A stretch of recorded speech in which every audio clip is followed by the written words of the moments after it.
Wait, Ediction 1 Christian Squext, Cookstachum for being here, Cookstay for another day. My name's Chris. I hope you're having a great morning. This is today's breakfast.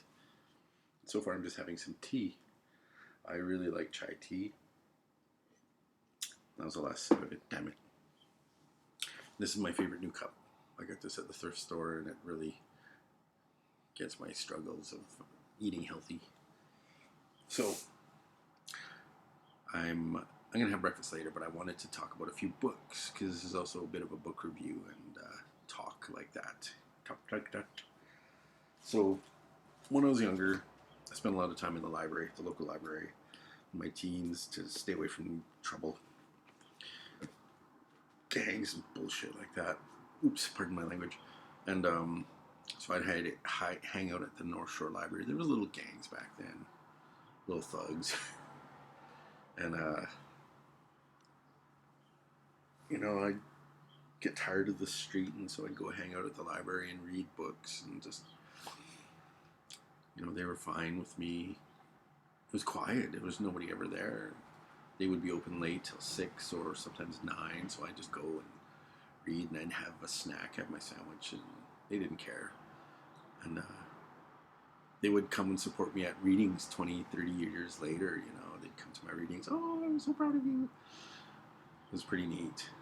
But anyways, I discovered my love of reading and books at the library. And you kind of go through your different phases: horror genre, comics, adventure, and all that stuff. And then I got into like the beats. I don't know how I got into them somehow. And that might have been later in my later teens, like Jack Kerouac, Allen Ginsberg, William S. Burroughs, Lawrence Ferlinghetti, and all those people. And so going through sort of reading stuff that was influential in my life, different times. Burroughs was definitely an influence in that he wrote really strange, fantastical, crazy stuff, and really sort of broke a lot of rules and boundaries as a writer, as a human, and whatever. So I read a lot of Burroughs, and Burroughs was an influence. And so I'm finding all the old books I used to read and going through them again. And sometimes they're good, and sometimes they're like, this is crap. Well, that's life. As you get older, and if you live, you get to a stage in life where your accumulated knowledge and your experience as in your age is different from when you're young, of course. And so you have to kind of go back and reread stuff and look at it with a different lens and scope and focus. And it's okay. Don't be afraid to do that. Another influential person was this guy, Dave McKean and Neil Gaiman. This is the Dust covers, collected Sandman covers that Neil Gaiman did for the Sandman series. And it's just incredible. That was 93. He was doing stuff back then that I still cannot figure out today.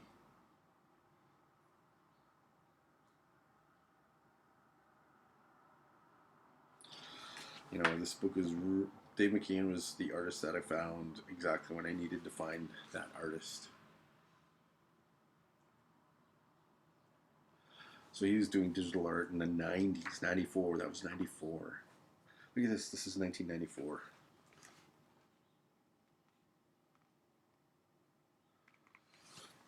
Imagine what the computers are like back in the 90s. Like the rendering times, the rasterizing. Ugh. This is a really fantastic book. This is my copy I got in 1997. In 1996, 97 were formative years. I was trying to figure out who I was. Was I an artist? Was I a writer? Was I a musician? I was touring. I was doing all kinds of crazy stuff. I toured so long as a musician and an artist and as a human being that you just forget what the hell you're doing. I was going to university. I started going to university. I became a dad. Like, so many crazy things were happening. So amazed I survived. So here's another book, Dave McKean. This is the Collective Dreaming Sandman Presents, and Sandman Overture covers 1997 to 2014. This is hardcover. Ugh, it was like $50. It hurt. But again, it's worth it. You got to find who inspires you and just go for it. You know, like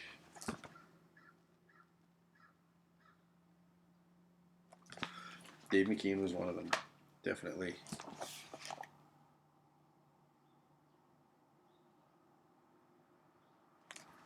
So check his book. These books out there are so good. Wow, this is cool.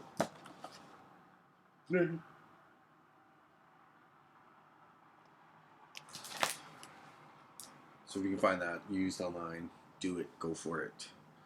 I'm not going to be too much longer. I just wanted to say that, you know, when I was growing up, I didn't have a lot of mentors or any, and it's really difficult. I know how difficult it is to find your way in the world when you have no one to be there to support you and to guide you and all that. And man, I made it. I survived somehow. So you can too. So that's today's breakfast. I'm actually starting to get hungry now. It's 7:55. I got up at like 6:30. Slept in. So I was kind of in a fog. Hey, what's going on, Billy? Where's my peach cobbler? Is this the country kitchen buffet? You know. And I survived to my 50s, and now I'm, you know, uncle status, which is an honor because, you know, a lot of my uncles didn't really make it, and to still be here and to be relatively clear and supportive and helpful of youth is really, it's a blessing, and I'm really grateful and honored. So Cook's Jam, Cook's Stripe, you know, have a wonderful day. I'm gonna get some breakfast in, make gullet, and deal with the government and play some guitar and make some art and figure out something to do today that's good and productive. Or I might just relax. I'm pretty tired. I got a busy week, so I'm rambling. Okay, take it easy. Cook's Jam. Have a great day. Bye.